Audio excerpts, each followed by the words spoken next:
Welcome to another video. Today we have to react to Zepla's video. I know I'm not a big reaction guy and I actually hate doing reaction stuff, but the more I'm still urged to talk about this discussion, have this discussion, which Zepla perfectly presented a stage for, and with her video talks about very important points. I just watched through some parts of it already, so it's not a full reaction, but I think we should still have the discussion here.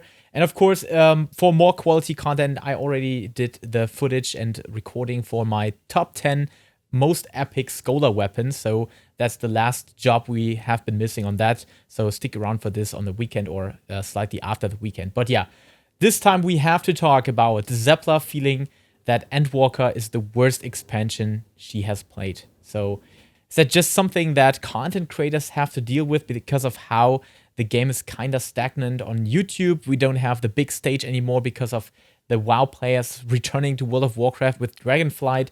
Or is it just basically a general idea for all players that, yeah, leads to very dim future if Square Enix doesn't do something about it? But yeah, let's find out what Zepla has to talk about or tell us about this.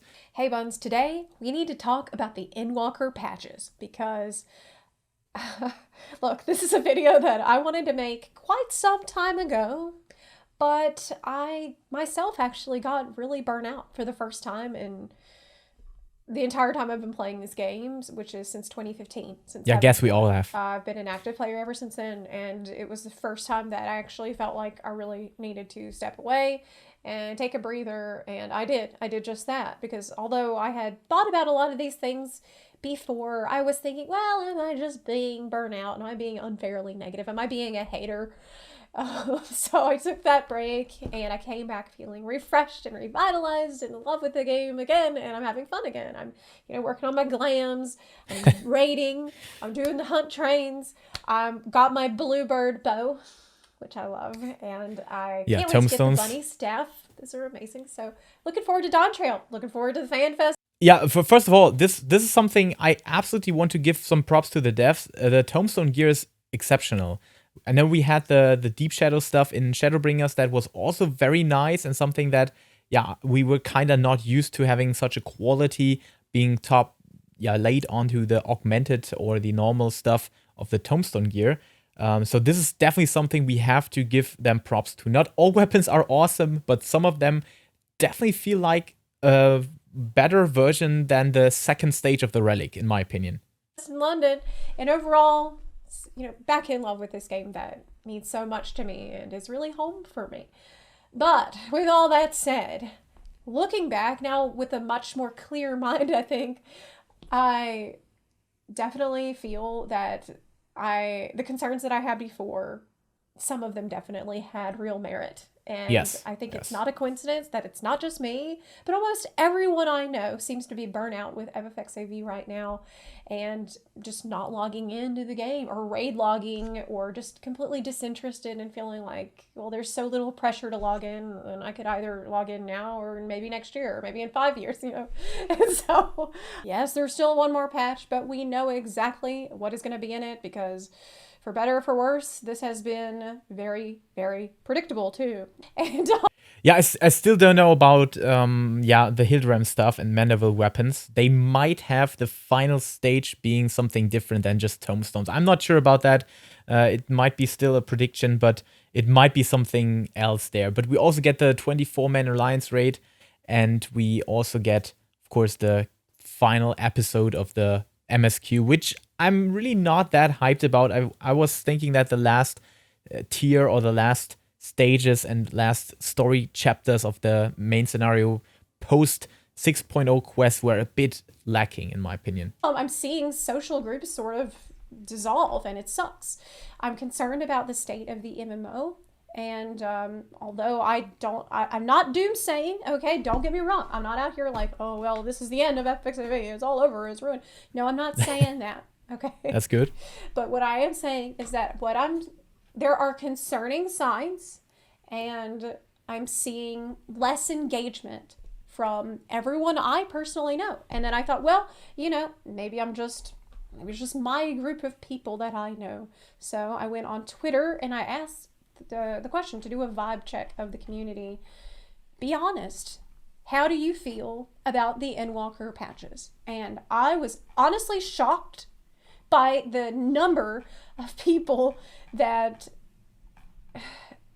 just felt like it's underwhelming, it's lackluster, it's just not that interesting.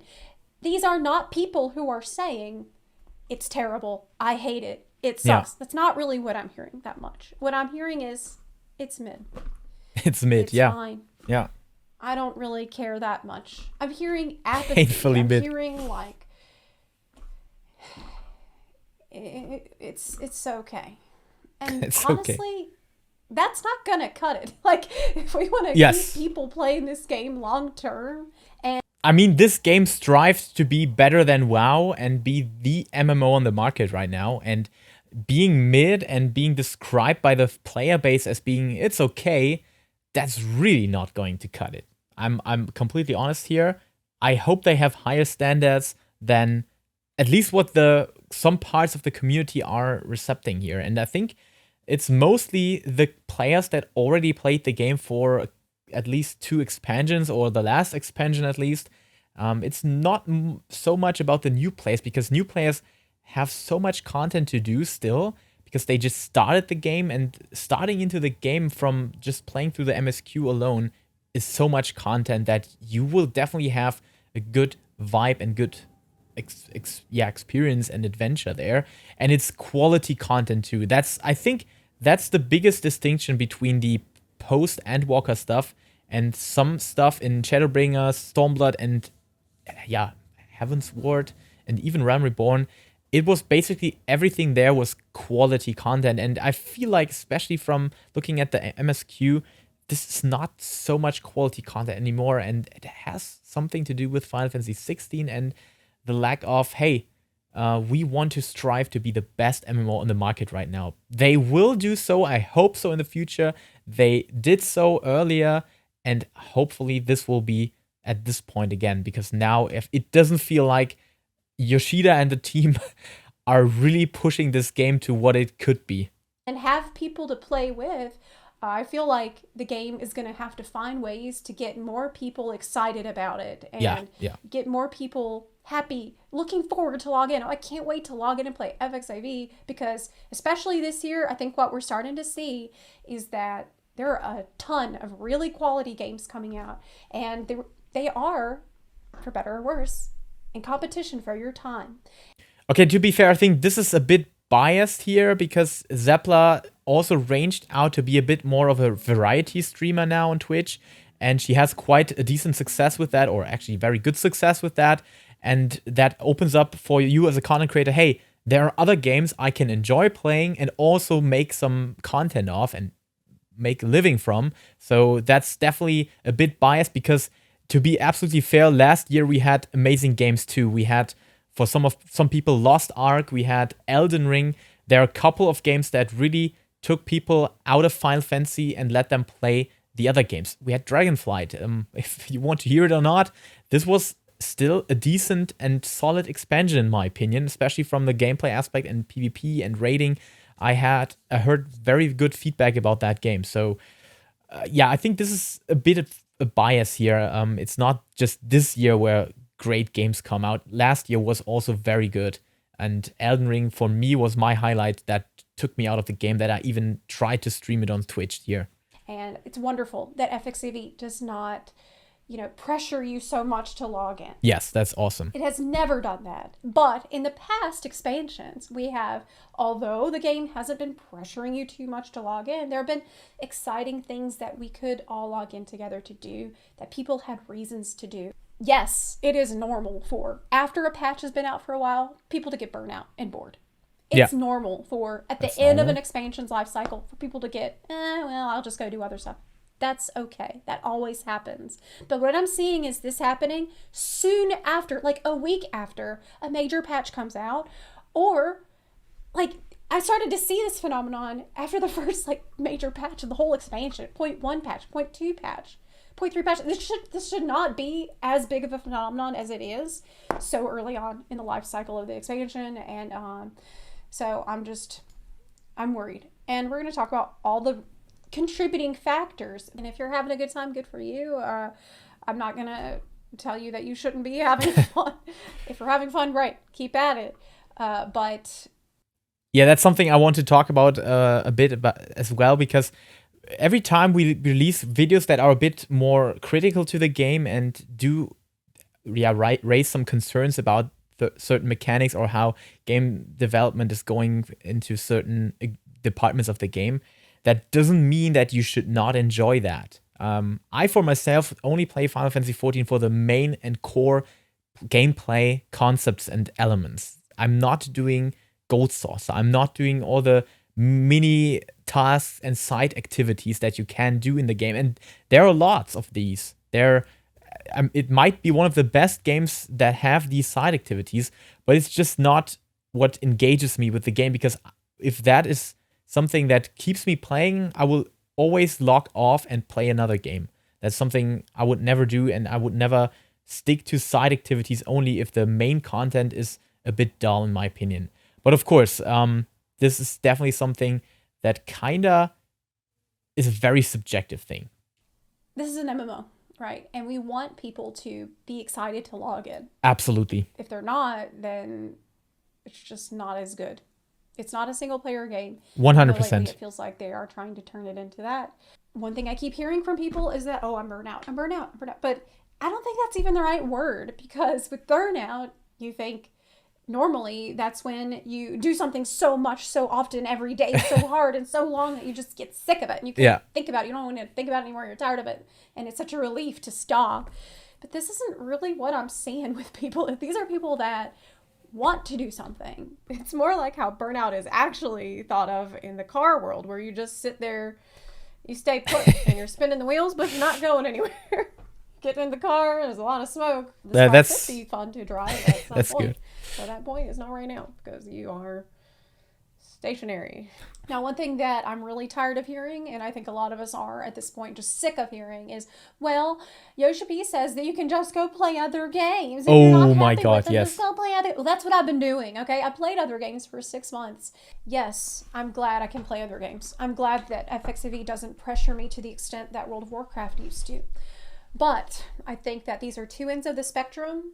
World of Warcraft being on the extreme end of, oh my God, I have to be on this treadmill and I have to keep up or I'm going to fall behind and stuff. That's a way to burn out quickly. And now FFXIV is so far and going further in the other end of the spectrum of, oh, there's so little pressure on me that I could either do this today or I could do it next year. You know, like, this also has a similar effect of just having people not in the game. Okay, one single thing here that's actually very, very easy, and you can round this down to very small things. It's item system. The item system in World of Warcraft demands you to be on par with the other players to progress into high-level content. In 14, you can easily just craft your gear. The first week new content comes out, especially Savage, not so much for ultimate content, but at least for Savage, which is considered to be the main core progression raiding content. And that is something, when you take this into account, you can play this with the crafted gear alone. The first raiders optimize that a bit by having the tombstone gear added, and then basically have all the drops distributed in their party very, very evenly and very smartly, and they can actually calculate that before the raid is actually being released, because of how the item system is always the same in this game. But it's basically, if you take this down to maybe accept the last boss of the Savage tier, you can clear that tier with just the crafted gear, add in some tombstone stuff once the patch has been rolled out, and you're good to go. Maybe do your weeklies 2 or 3 times in a row, and that's it. You have everything you need to start and finish the raid tier, the current raid tier. And that's something that's not possible in WoW.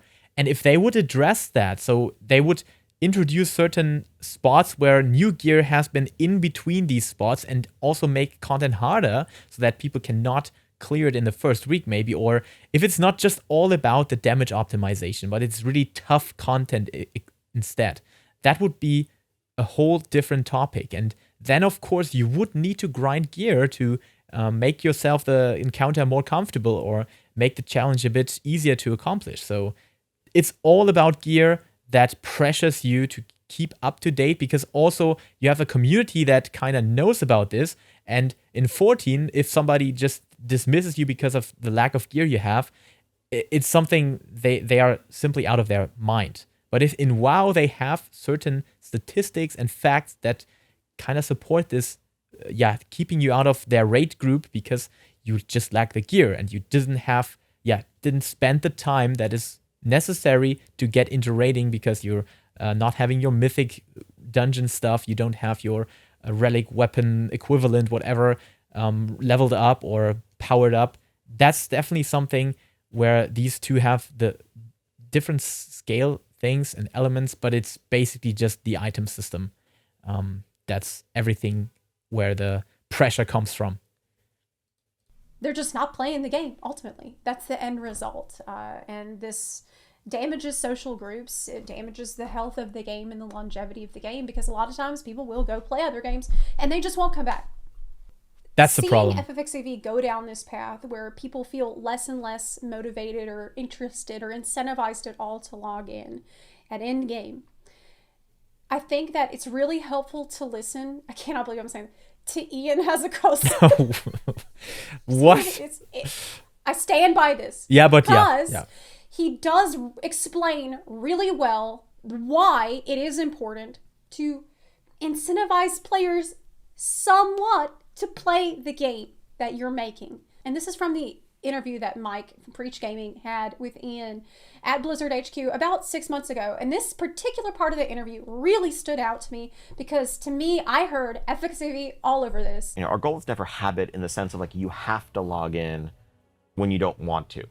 Our goal is for you to want to log in. Our goal is for you to want to play World of Warcraft and to look forward to getting back into the game, to have something you want to complete, something you want to chase. And if you're not wanting it, then getting you to do it despite that isn't a victory for us. It's just burning people out. She's absolutely right. That's exactly what it's all about. You should be wanting to play the game and not being forced to play the game. That's the core principle of a successful MMO, in my opinion. And of course, this evolves around item systems, other rewards that keep you playing and keep you interested in stuff and get the game. And the content itself, of course. If the content is not fun to play, you won't do it. But I think she will definitely talk about this Criterion disaster later on, because that's exactly the opposite, where content is awesome, but no rewards make this content die out very quickly. And so I think giving people the freedom to feel like they can take a step away, do something in real life, play another game for a while without falling behind is valuable.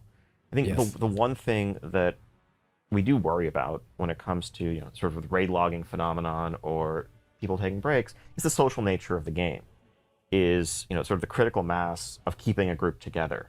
If the person who is really excited to log in to do things with their guildmates logs in and no one from their guild is online because of whatever reason, and then they just log back off kind of disappointed because they were hoping to play with friends but their friends weren't around, that can be an issue. And I think that's something, going back to WoD, to Warlords of Draenor, that was probably the peak of the raid logging era, where really there was like, other than checking your garrison, if it wasn't raid night, there was nothing to do. That felt like a step too too far toward that end of the spectrum.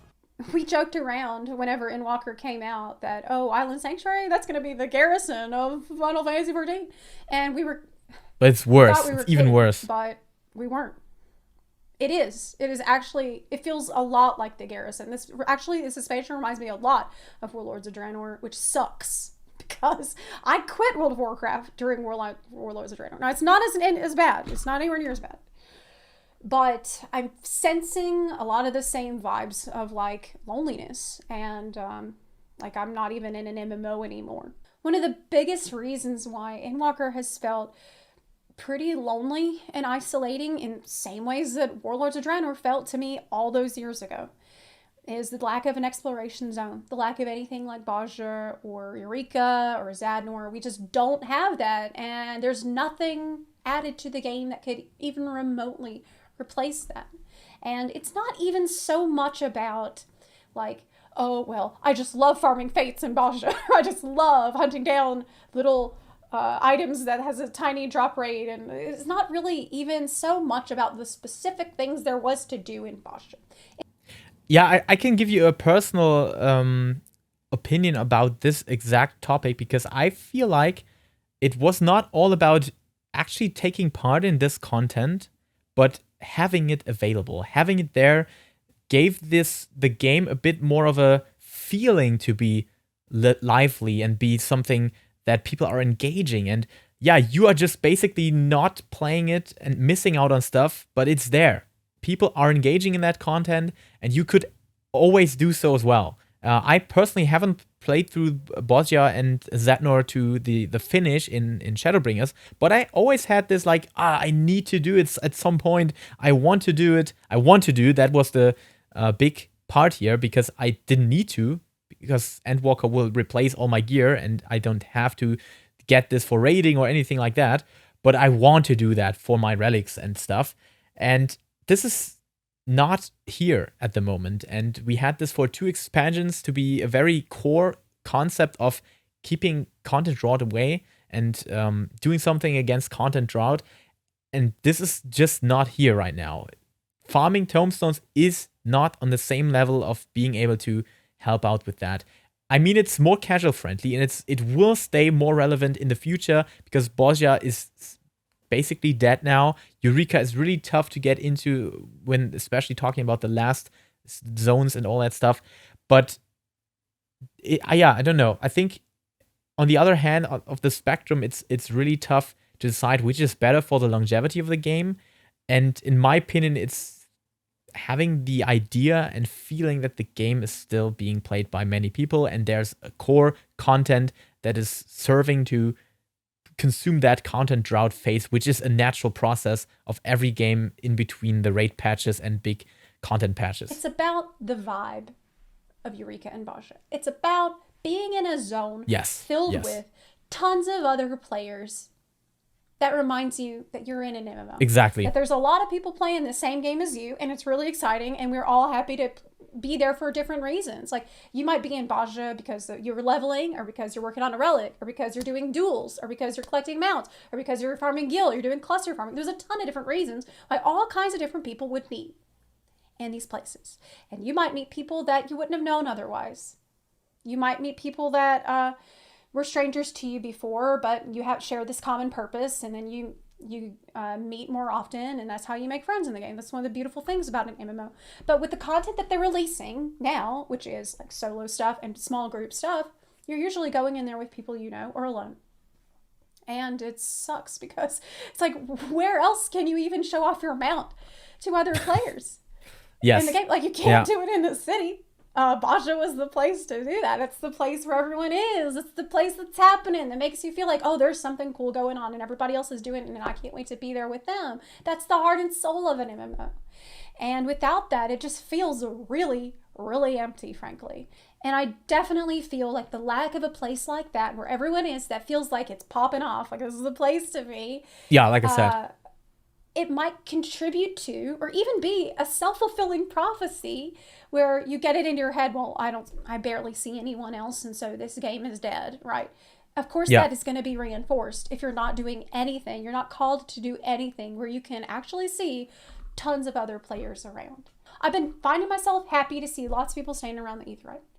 And that's about as far as it gets in me feeling like I'm in an MMO. And frankly, that's unacceptable. One of the reasons that we had those before, and we don't now, is because in the past, Eureka and Bosja, these exploratory zones, they were tied in with the relic journey. And for whatever reason, not only did they choose to remove these zones from Endwalker completely, but they also removed the relic journey. There is no relic journey for Endwalker. You cannot say that turning in tomestones each time counts as a relic journey. So let me explain if you're new.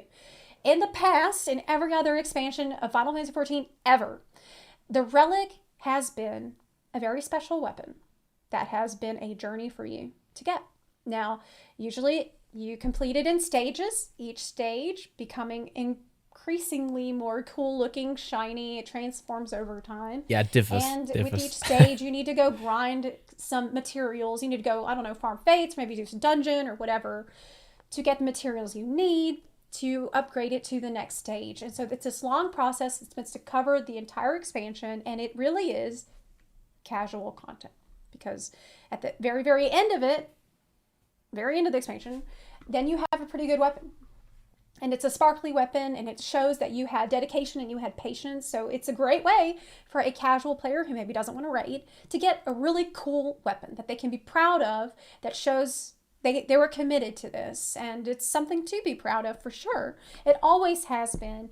But this is the first expansion where I would say I have not heard shit from anybody about their relics, because the relics are in the game. Yeah, that's so tough.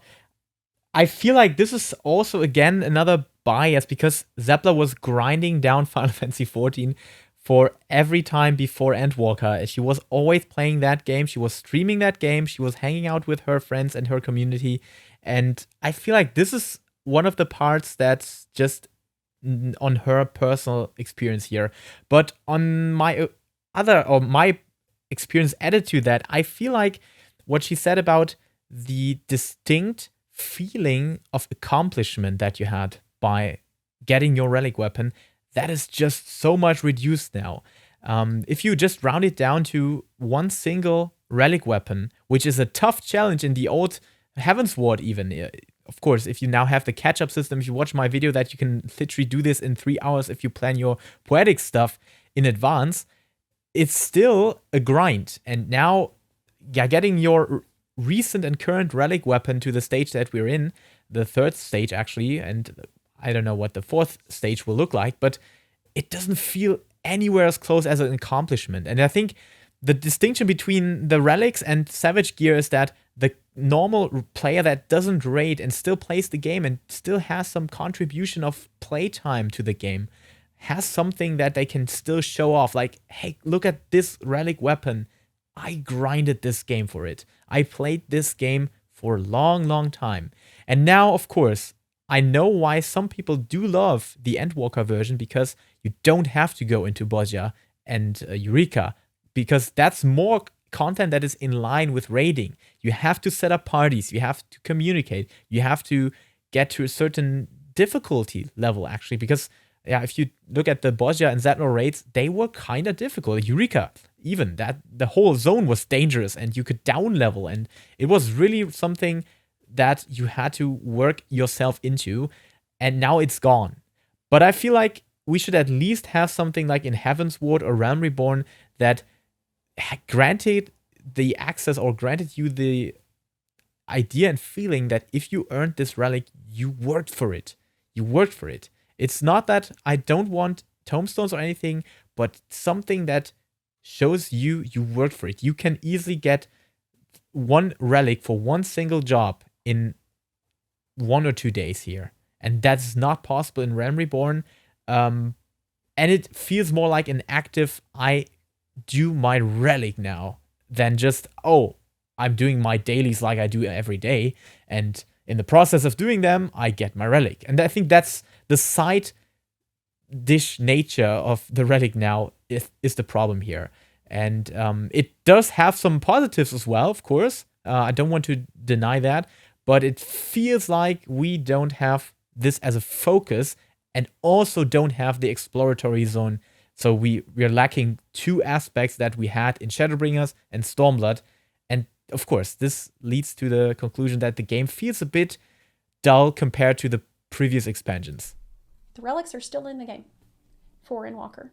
But to upgrade the relic, this time, just turn in tombstones. And it's not even that many. In fact, most people, you can log in, and if you hadn't been spending tombstones, you have enough.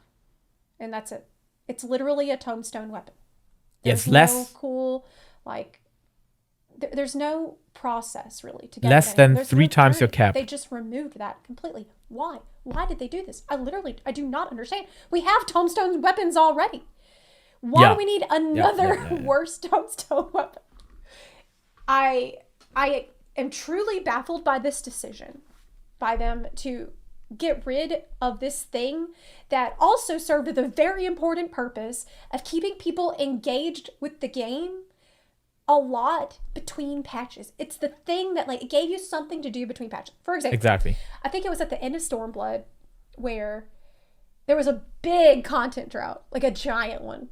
And maybe, I don't remember sure that. It was end of Stormblood. And somebody had asked Yoshi-P, what do we do? Waiting. It's such a long drought. What do we do? Waiting for the next expansion. And he said, oh, just get every relic. And people were kind of mad at him at the time. It was so tough. Kind of a cop-out answer, but it was a valid answer because getting each one was time-consuming. That's really what the purpose that it served in the past was to keep you busy waiting for the content. But without that, it's almost like they deliberately are now choosing to not have you play the game between the patches. This is the first expansion in all my years of playing FFXIV that I don't even know what my relic looks like. I don't know. You could watch my showcase videos, just telling you. No, but there's really something. I know that I stopped Eureka in Pyros because I felt like, oh my god, it's so complex. You have to do so much stuff. You have to communicate with so many people. You just don't have the time to do all of this. That's why I stopped. But I always had the feeling of it's there. I can do it whenever I got more time, whenever I feel like I want to do it. That incentivized my feeling of the game being active and being played by people and having something to do for others and all the community, for the whole community. So yeah, it's tough for me to actually make. I can't tell you what's better, but in my opinion, the design of Endwalker's Relics is just super lazy. Design-wise, they are kind of nice, at least with the recurrent stage, how they turn out to be. But it just feels like, hey, come on, let's just throw in some tombstone stuff. It will click with some parts of the community. Some people will hate it. Some people will like it. But it's just the resources that we have available now. We can't offer more. And my friends who normally send me screenshots of, look, I just got the new relic for my job, and oh, I just got another relic. It's usually a thing we are excited to share because it's a big deal. It's like a big milestone every time you get your relic and you upgrade it because it's hard to do. Yeah, that's something I disagree. I think that's more in line with how she plays other games and is at that moment interested in other games more than just being engaged with the game. If I don't stream Final Fantasy XIV, the interaction with the other players is limited as well. If I stream and start doing content and streaming content in front of my community, people engage way more with you than before that. So I think it's more like her engagement with the game now is definitely more limited than before. The games, the weapons are still awesome and the interest is there. I can see that from the showcase videos. That's definitely not different than the interest in Shadowbringers, even though we had more active players there. I can tell you that's definitely not a single difference there. People will click the videos if they want to know how this looks. And I think that's definitely not the point here. It's because your level of accomplishment for the weapon. Nobody I know is even getting a relic. Nobody's even going after it now because it's not cool, because it's easy to get. It has no value because it's just anyone can get it. So what does it mean? What does it say? Why would they remove this? It just feels like laziness. Yes. Frankly. It feels like maybe they didn't even want to put it at all, but they felt like they had to, and they put the lowest amount of effort into it as possible. They really phoned it in, and frankly, it's shameful because this is not what the relic is meant to be. It is meant to be something to keep you busy for a little longer, but it also feels like it's a deliberate choice that they do not want people even logging in that much. They just don't want you to feel like you need to log in at all. Yeah, that's an excuse I can see on many of my more critical videos as well. People are defending Team Yoshida about that. They want you to deliberately not play the game too much, that you're not feeling burnout. No, it's just lazy. You can just compare that. We had relic armor before this, and especially in Eureka, look at the Eureka relic armor. These are amazingly looking relics. They have LED stripes on them, and that's definitely a distinct feature that not so much armor in the game has. So they actually promised to also have armor, or they teased about that, have armor in Endwalker, and they just dropped it because maybe that's where Final Fantasy XVI came in and they wanted to distribute some resources to that game, and I think that's actually reasonable. But yeah, we have to come to the point to accept the fact that Endwalker, the developer team, has reduced resources. It's just how it is. Crazy. Now, the next thing that it pains me to say, because I am an MSQ Andy. I live for the main story quest. Yeah, it was FFXIV, bad. and that will never change. It was really bad. But I have never been more disappointed with the main story quest than I have in this expansion's patches. Now, I loved 6.0. I thought it was great. But the patches have definitely left a lot to be desired. And I was really patient and forgiving for the first couple of major patches. I thought, well, you know, they're setting up for something else and we're just getting ready to pivot, and there's meant to be a bit of a lull between what's going into the next thing and blah, blah, blah, blah, blah. But looking back, I feel like I was just kind of making excuses. And I don't want to say that all of the story and every moment in the whole story was terrible. No, because there were good moments. There was a lot of really nice moments. Like the slice of life moments I thought were some of the better parts. Yes, I agree. Especially Estinian doing the push-ups. That was really nice. I could not see that coming. I feel like it is shameful and obvious that they, instead of making the trial series side series like we have had with Sorrow of Wireless for Lords in the past, they instead chose to make it the main story quest. They made the trial series the main story quest. We don't have a trial series. Right. We do not have a side series, a story of the trial bosses, because they have just put it right into the main story quest. So that's less content. Not only is it less story content, the quality is also worse, but it's way less interesting. Yeah. Because as soon as we were aware that there were these, I thought the Sorrow of Whirled was actually very, very awesome side quest and something that could rival with very good main scenario pieces. And then we also had 5.3 guys in Shadowbringers. For those of you that don't know what 5.3 is, just check out the song for it and you know what I'm talking about. Archfiends at the very beginning of the expansion. We to knew the exactly edge. What was going to happen. Some people are saying, to the edge. Oh, well, it's just because 6.0 big arc ended and then we got a new arc starting in Dawn Trail, and so this is just in between, so you can't expect anything good. That's honestly bullshit, because being constrained in time to tell a story usually means that it's going to be easier to tell a good story if you spend enough time really plotting that out and considering it. I mean, it's just warmed up Final Fantasy IV story, and it's not good. In Final Fantasy IV, you had a whole different environment and setup for that made more sense than it does here. And it kind of feels like, hey, yeah, you get the Final Fantasy IV story, but in 14. Now deal with it. And it doesn't work. It doesn't click for me. There were no points of surprise. I like Zero as a character, but I don't know. The enemies, the opponents and antagonists are so bland. It's so boring. They are really the worst antagonists in this game so far, and it doesn't seem to be getting better with the next MSQ patch. Like, that's one of the major reasons why I often say Shadowbringers was such a solid story expansion, because they needed to tell the entire story of a planet from beginning, middle, and end within the course of one expansion. So there's all these new people you meet, there's this huge climax, and they need to wrap it all up before you go. And this made it really satisfying as its own package. So sometimes constraining the story is really, really good because you can get all the juice in better.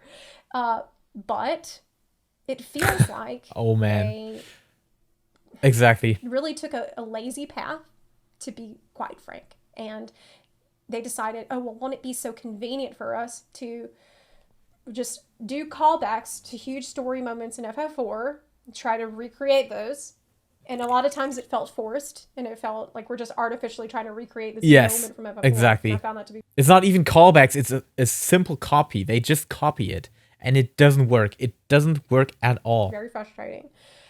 And we can, instead of having a side story series like Sorrow of Wirlit, which I know that's a tough act to follow, we'll just make that the main story quest instead. That has sucked. The story has gotten so predictable that in the previous live letter, they even told us who the next boss was going to be because they know that we know. And they did it for the last one too. Yeah. Usually it's like a big secret, like, oh, we can't even tell you who the new trial boss is going to be because it's going to be this huge story moment. But that really hasn't happened this time. And it sucks. So, Sorrow of Wirlit was absolutely amazing. I cried at the end. That's the Shadowbringers trial story series. Yeah, that was really awesome. And honestly, it feels like they took a really easy way out with the main story quests for these patches. The better parts were slice of life stuff. Zero being a character who I like, and is generally pretty well received. And Zero's moments cool. Getting to know and sort of chill out with the Scions has been some of the brighter points. So that gives me hope for Dawn Trail, because I think it's going to be more like that stuff. But God, it has felt stretched out, and it's felt like a filler, and that has not been fun. That has not really been very engaging for me. Now, the next thing. I know, this is rough, man. The next thing. Island Sanctuary. Yeah. I literally do not know a single person that is excited and happy with how Island Sanctuary turned out. In fact, even when it first came out, I remember everybody was kind of shocked that, like, because we thought, we're going to go there and it's going to be this relaxing island getaway vacation.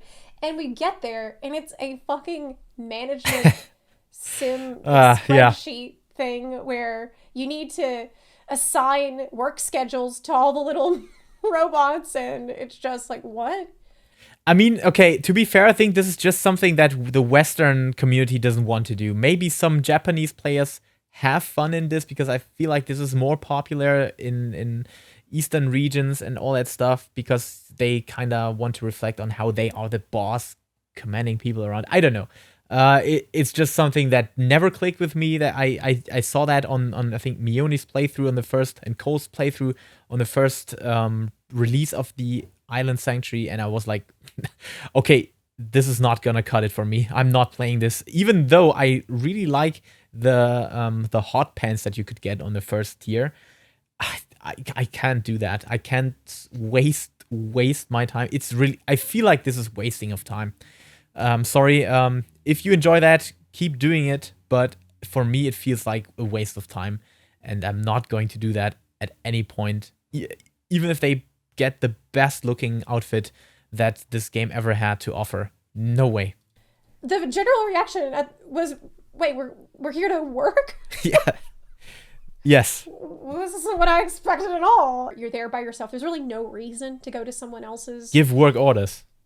Island, almost a garrison. Yeah, it's the garrison of FFXIV.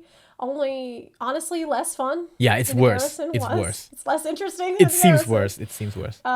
You level up for several hours, and then when you're done, you can fill out the spreadsheet for your workshop. And you can have that done in 15 minutes once a week. And then you really, if you're really into it, that's as much time as it's really going to take. But you don't, there's really no reason to do it once you have the mounts and like outfits and stuff that you wanted. It doesn't affect the game at all. It really doesn't affect anything else. So there's no reason to go to anyone else's sanctuary. And probably the best thing that they did for it was add it so you could put outdoor furnishings there. So, I mean, that was okay, but that's kind of not what it was meant to do. Because we have housing. Not everyone does, so that's why this is good, but... Yeah, I mean, just look at all the games that have this style of gameplay. Take these games and put them into a Final Fantasy XIV context, and you're good to go. Yeah, Island Sanctuary should be just these games in 14. As replayable content. Harvest Moon. It's just not it. The Pandemonium raid story was better than the main story quest. There was a couple of weird champ raids here and there. Yes. But by and large, I've enjoyed it, and that's the thing I'm probably enjoying most in the game. I really like the atmosphere. I think that's where the first picture perfectly describes here. Where is it? Yeah, this one here. The atmosphere and design of the Pandemonium raid is exceptional. I think this might be the best designed raids we ever had, but not so much on the bosses themselves, but the whole atmosphere, this Castlevania-like, Middle Eastern atmosphere of vampires and all that stuff. Amazing. The design here is exceptional. I love the design. I feel like the bosses were okay too. I haven't played too much Savage this tier around, but I've heard some good feedback about that, also some negative, but overall I think it was okay. The rating was quite good and the raid was awesome, but the story was definitely better than most of the other stories that the game had thrown at us after 6.0. Even though there were some, the last conclusion of this was kinda meh. I don't know. I was not really hyped by that. That was clearly something that was not clicking with me. I don't think it compares to Eden, but it's still solid and fine. It's good. It's good. We could talk about the 2-minute meta all day, but this really, no, we're not going to do that right now. I'm not sure if Eden was better. I don't even want to get into it right now because it's a whole can of worms. Maybe, yes. And it's not going away anytime soon. The New Deep Dungeon is okay. It's not great for leveling, unfortunately, which is one of the main reasons that people do Deep Dungeon over and over for longevity.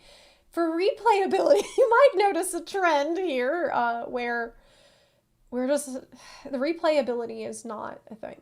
It also feels like they didn't add enough things that were fresh and new to Deep Dungeon, which is sad because Deep Dungeon I feel like is some of the best potential for content in the game that has replayability and longevity, and I really wanted them to add better, more involved progression system within Deep Dungeon.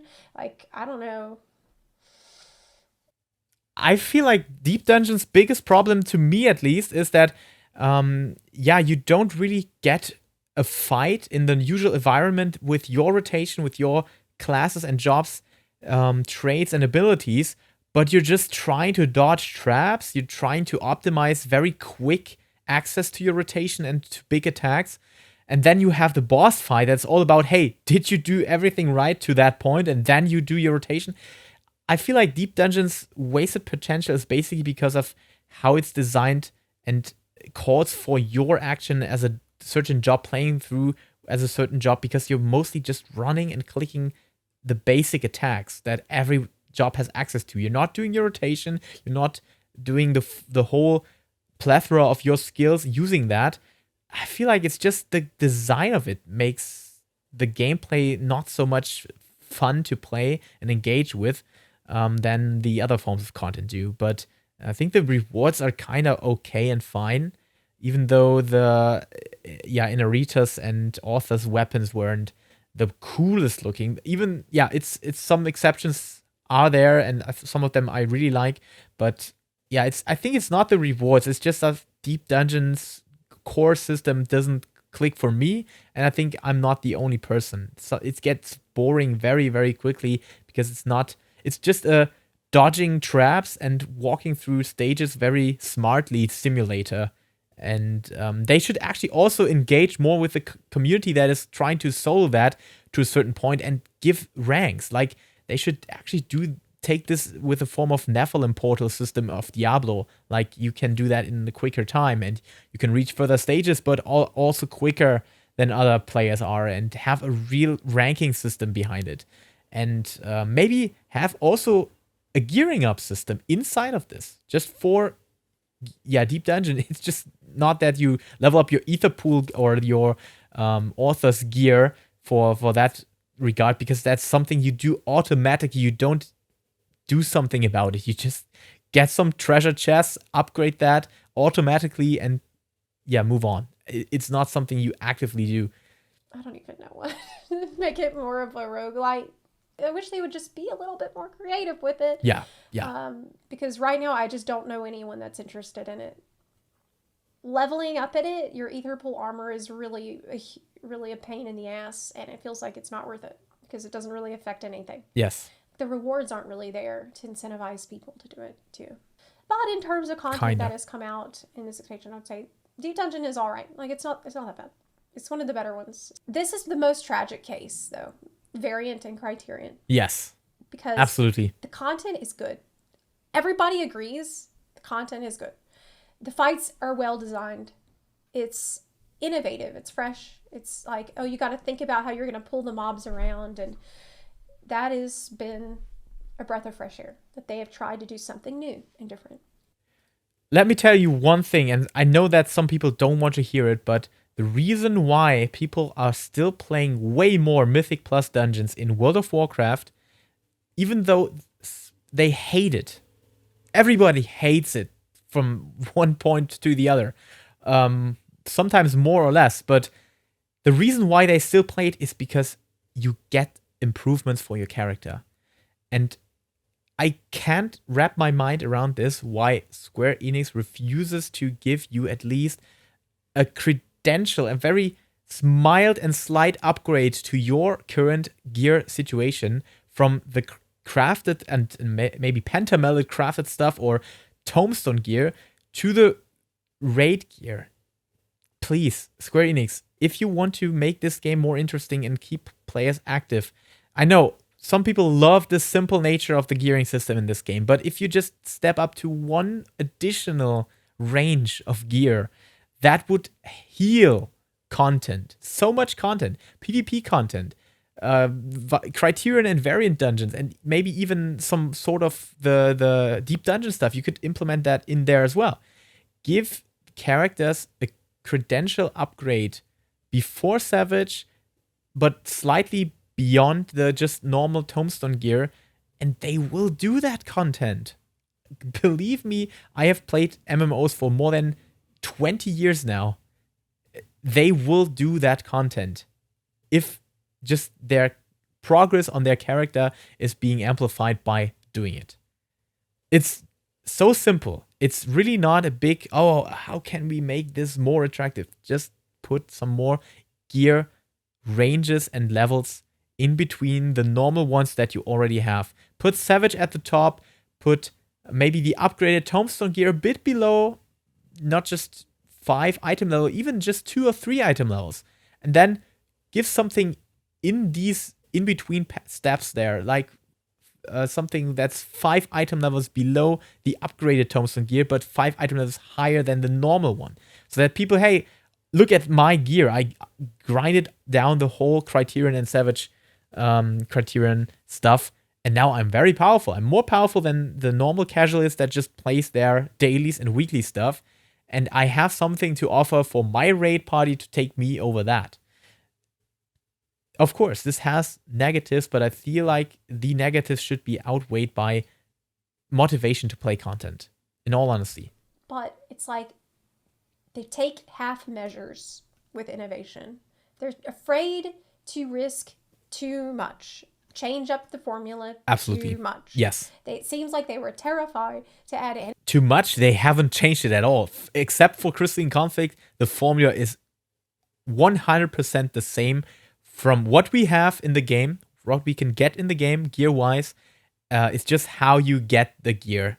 It has a bit of a different tone now with relic weapons, but everything else is exactly the same. Anything into Criterion that, like, any kind of new item that you could get through it, anything Since that Realm might Reborn. Screw up the strict itemization schedule that they have, where certain types of items drop from the Alliance raid and then certain types of items drop from the dungeon, and it has to be the specific item level, and they don't want to change it at all. They don't want to give you anything that's going to drop anywhere else that's going to be different. And I think they're really crippling their game by not providing, if they're not going to do the gear rewards from this stuff, I don't know, like find something else to make people go do. I don't know, maybe related to a relic, but they chose to take that out of the game this time too. So there's just no reward. There's no reward that anyone cares about in Criterion. Yes, there's like this mount, but you can buy that with guild. So it kind of doesn't really mean anything. It doesn't mean that you've cleared it. It doesn't mean much. It's a shame. In all my years of playing, I've never seen brand new piece of content die so fast. Brand new content, and in less than a week, no one cares. Especially if you make it accessible to be bought on the market board. That's it. It does make sense. In fact, I remember the day that Variant and Criterion stuff came out the first time. The Ass and Ass Savage, and I had taken my time logging in that day, and when I logged in, I saw my friend had already got the Silky mount from the Variant dungeon, from clearing all 12 paths of the Variant without even really trying. And so they were actually done with Variant before I could even log in the same day that it came out. There's no reason to return. You can be done with it in a couple of hours. And that's frankly unacceptable in an MMO where you want people to be playing together. But I guess maybe they don't. Maybe they just don't want that anymore. I don't know. The PvP changes and addition of crystalline conflict is one of the more positive things that I think has happened in this expansion. But these series, Milestone rewards, the PvP rewards, that was meant to keep people engaged with the PvP long term, you can knock it all out in a week or two if you try. So people that do casual, I mean, that still pops fairly often. But if you've done casual, it can get kind of boring. Ranked is really where the fun is, in my opinion. And ranked players, they do this in the first couple weeks and then they are gone. There's no further incentive to do it anymore after that. And so, anytime I complain about it, people just say, oh, well, if you're playing FXIV for the PvP, you're playing the wrong game. And I'm really tired of this defeatist attitude, frankly. Yeah, this attitude is actually very wrong because, pristine config is great. The gameplay is awesome.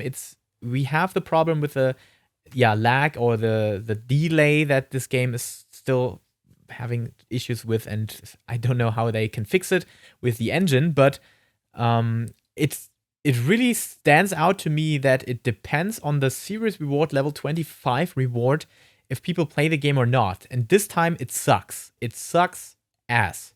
And the last time we had these awesome armor pieces, the first season and the second one, series, people were playing the game. Now we have the ranked stuff being more amplified with the augmented Hellhound stuff. But ranked is a problem because of how the matchmaking system works and how, we still have to drop down to a certain rank and then level up to a certain rank in a couple of days and you're gone, like she said, because you're gone out of the ranking system. You can only play against other crystal ranks or diamond ranks players, and this stuff doesn't open up, and that's the problem. And the rewards for the normal casual that wants to play this or wants to give it a try with for getting the series levels up, this is really dependent on the reward that they choose. And this time the mount, I think it doesn't cut it. There's also people who do not want the game to ask you to do more. Let me tell you something. You don't need the game to not have stuff in it for you to walk away when you're tired. You can just walk away when you're tired. Unfortunately, the FF14 community has developed a little bit of a reputation for not being able to take criticism at all. And this is really damaging to the game as well. Yes. You need to be able to discuss when things don't feel right. They don't feel as good as they used to be. And I almost feel like people want to say that they're burnt out because it's easier for others to accept than for them to say, the content this time wasn't fun enough for me. The content didn't make me want to play. The content wasn't something I was excited to do. It's almost like that in itself is a taboo for some people to say. And it's easier for them to accept, well, maybe it's on me. It's just I'm personally tired of the game. And I think in a lot of cases, maybe that's not true. Because I've never seen this many people claim to be burnt out. And I think it actually has a lot to do with the content more than people are willing to admit. And I'm tired of hearing people say, whenever we bring up these complaints or any kind of criticism about the game and why I want to be able to play it more, but I can't. I'm tired of hearing people say, well, we don't want this to be a game where it's just this huge grind where you need 30 hours a week to stay up to date. No one is saying that. Stop jumping to this huge extreme conclusion. I hate that people keep doing this. It's driving me crazy.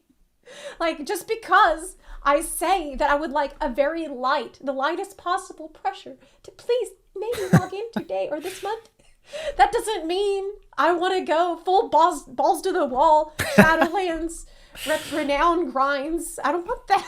No one wants that. No one's asking for that. So stop saying that. What we are saying is that we want to play together. We want to feel like the game is an exciting place to be, at least sometimes, at least for maybe 1-2 weeks after the major patch came out. Okay? I don't want to see people falling off and saying they're bored like a week after patch. This is not normal. Okay, I've been around playing this game for long enough to know what's normal and what isn't, and this isn't. I'm seeing really unhealthy signs right now, and I think this lack of attention to the game from the devs, that's really what it seems like. It seems like laziness, and this hesitation to criticize the game at all on behalf of the player base is going to kill the game eventually. Now, I said I don't want to be a doomer, and I don't think the game is dying, but these are things that we need to nip in the bud before they get out of hand. You need to be able to admit whenever the content itself is just worse. It's that simple. That's awesome. I love that she's brave enough to talk about this. That's amazing. Because that's really one of the points that she perfectly described here. As a content creator, you are hesitant to criticize the game because of how wild the community can rage onto you. And holy hell, is it necessary to criticize the game, criticize the devs, criticize Yoshida himself, because he's the man that takes all of the responsibility here. Let's be fair here.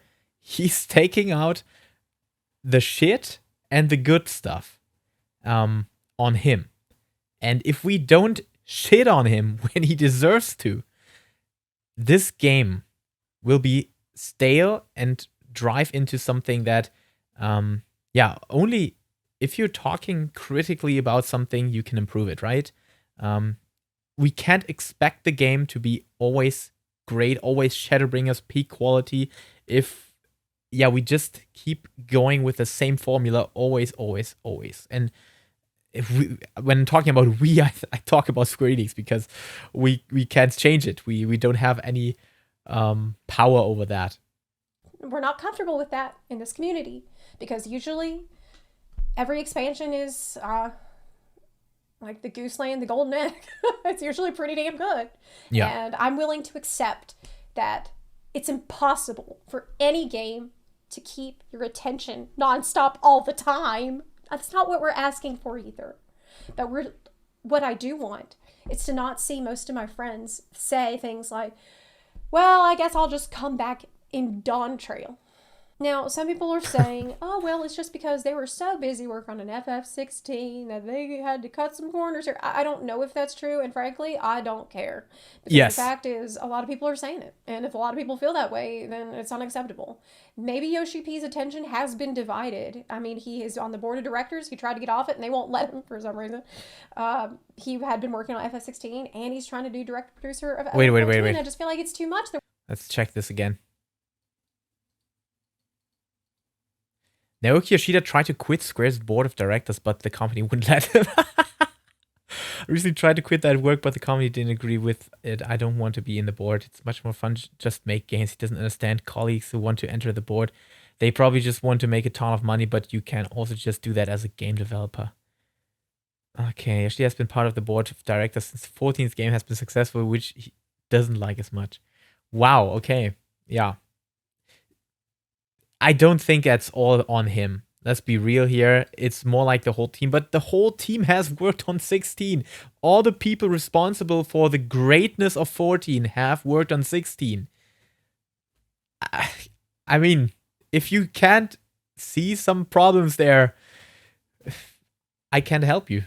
It doesn't work like that. You can't split your work, your effort, your time into two and still think like both ends and both results, both games you work on will result in the same quality that you always did when just not being split. That's not how life works. I don't know. He had been working on FF16 and he's trying to do direct producer of FF14. I just feel like it's too much. They're working this man too damn hard. And he needs to stop doing everything the whole else team, that yeah. he's got his attention split on and focus on FF14. Give it his full, undivided attention for Dawn Trail, because I don't ever want to hear anybody saying again, making excuses for them as to why the content seems worse this time around. The main point I hope I can really get across to you in this video is that this isn't black and white. It shouldn't be a choice between so much pressure to log in that there's like FOMO even. You have to log in right now or you're missing out. There's somewhere better to be between that and we're not asking you to do anything. So why do you care? I guess you need to think of your own reason to care.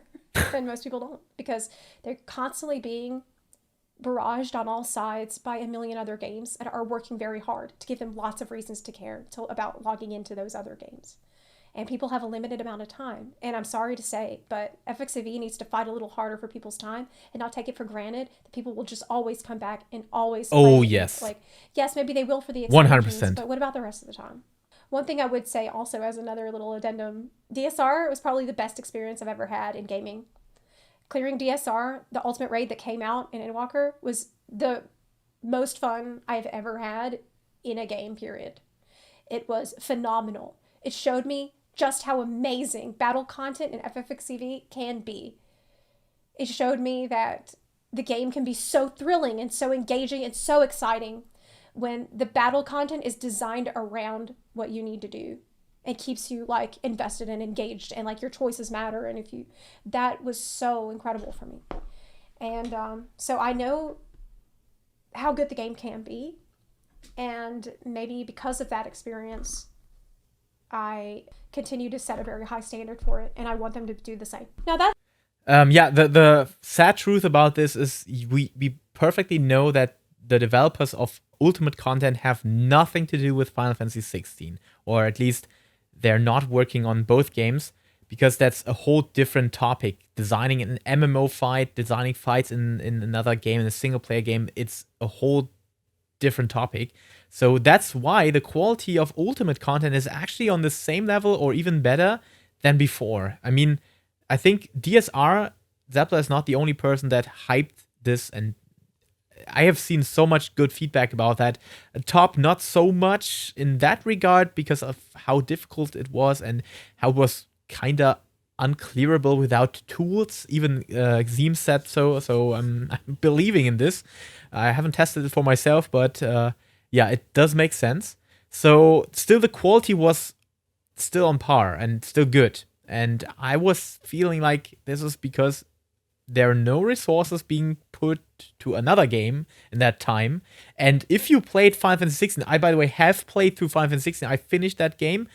I feel like it's an awesome game. There were some decisions made at the final stage, and especially the ending part of it, the final levels and bosses and all that stuff were a bit shortcoming in my opinion, not on the same level that the Final Fantasies had been before.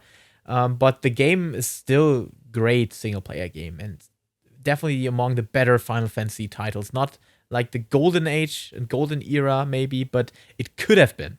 Some further changes, and that is exactly where I feel Final Fantasy XIV and 16 kind of made themselves worse games in the process of being developed on the same time by the same people.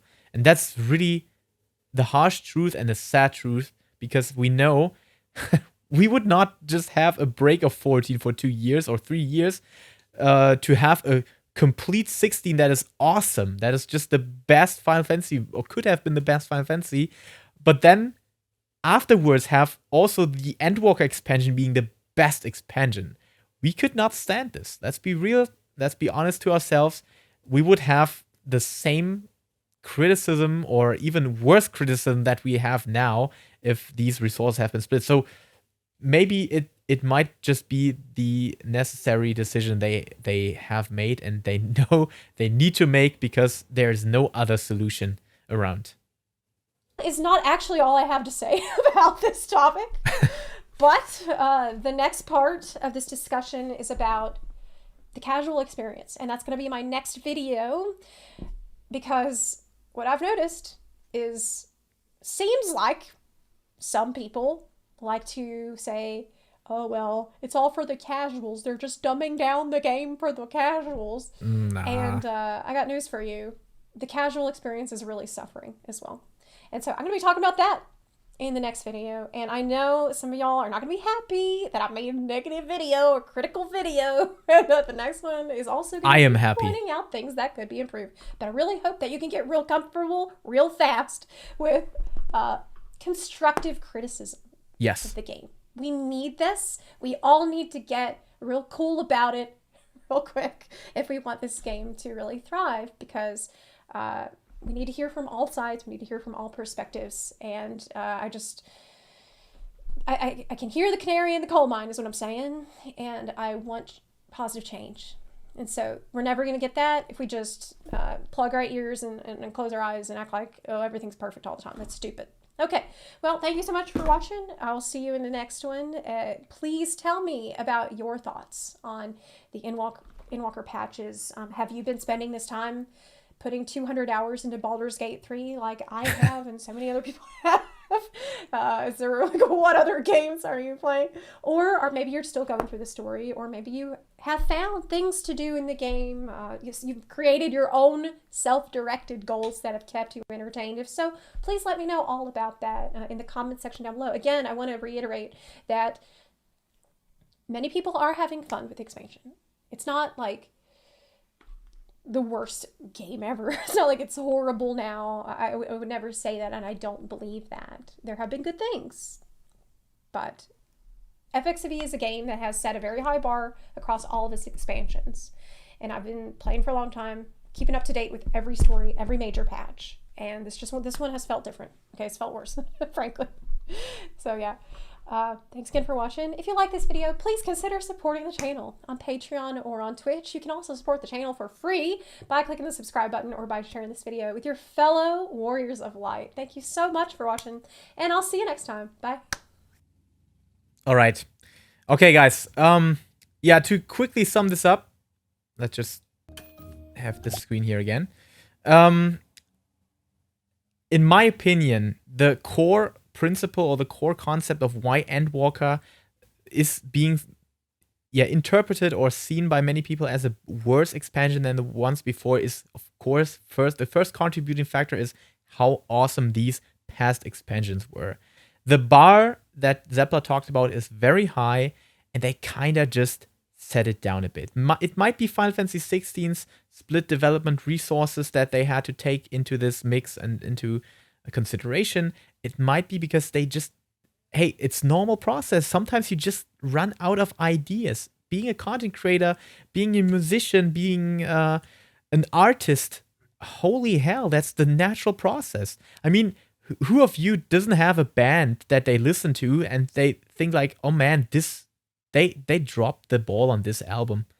It's just not good. It's not anywhere close to the one before.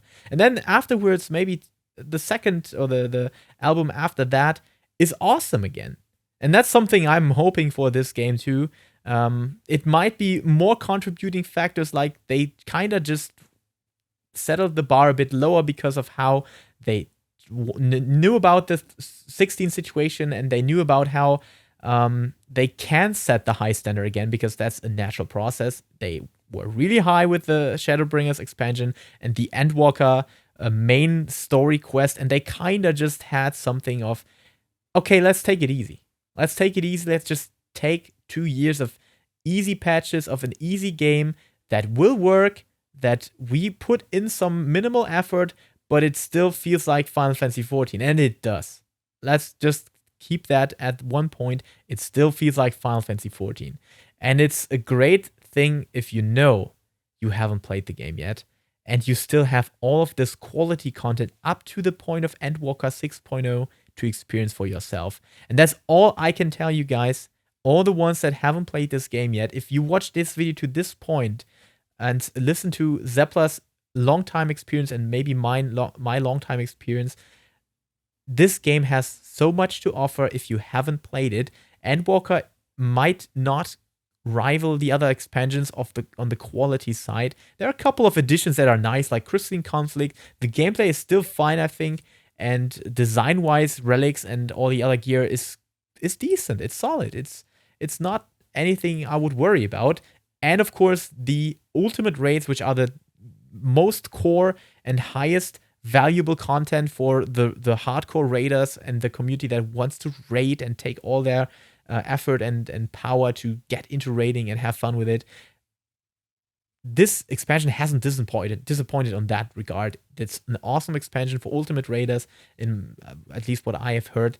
And for all the players that still haven't played this game, experience through the whole expansions, A REALM REBORN, Heavensward, Stormblood, Shadowbringers, Endwalker 6.0, have lots of fun in doing so. It's an amazing game, and Final Fantasy XVI is awesome too, but doesn't come anywhere close to Final Fantasy XIV's story, in my opinion. It's still one of the best, if not the best story I've ever played, and I still stand by that, regardless of how trash the post-Endwalker patches were. So, yeah, I think the conclusion here is I absolutely agree to Zepla, and I'm really chapeau to Zepla that she's so openly talking about the criticism she have, and I agree to 100%. We have to be able to take that criticism and have this discussion. Even though you might disagree on certain parts, it's really important to talk about it. It's really important to have this discussion out there somewhere. And she has 100,000 clicks on her video already, so that's a good sign about it.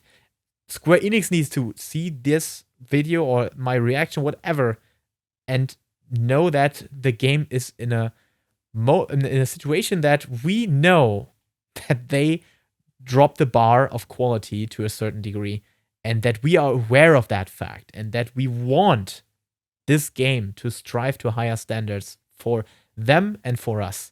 And that's something I think it might sound a bit harsh, but we should be able to wish for that we are buying with our monthly subscription. The right to call for more quality on the game that we choose over other games, that we choose to spend time with over the games that rival the time, like Baldur's Gate, Elden Ring, World of Warcraft, whatever it might be.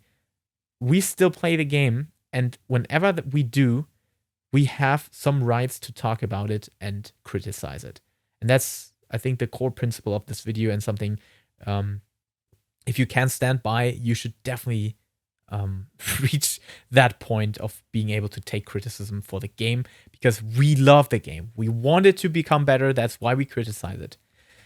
Okay, so very long video, an awesome video to have, and I'm super glad Zepla did it. So yeah, thank you, Zepla, for being a shining star in the content creation for Final Fantasy XIV, and I hope that she will be one of the, if not the biggest content creators out there to talk about this and criticize the game whenever it's needed. So yeah, thanks for this awesome video. Thank you guys for staying with me on my reaction.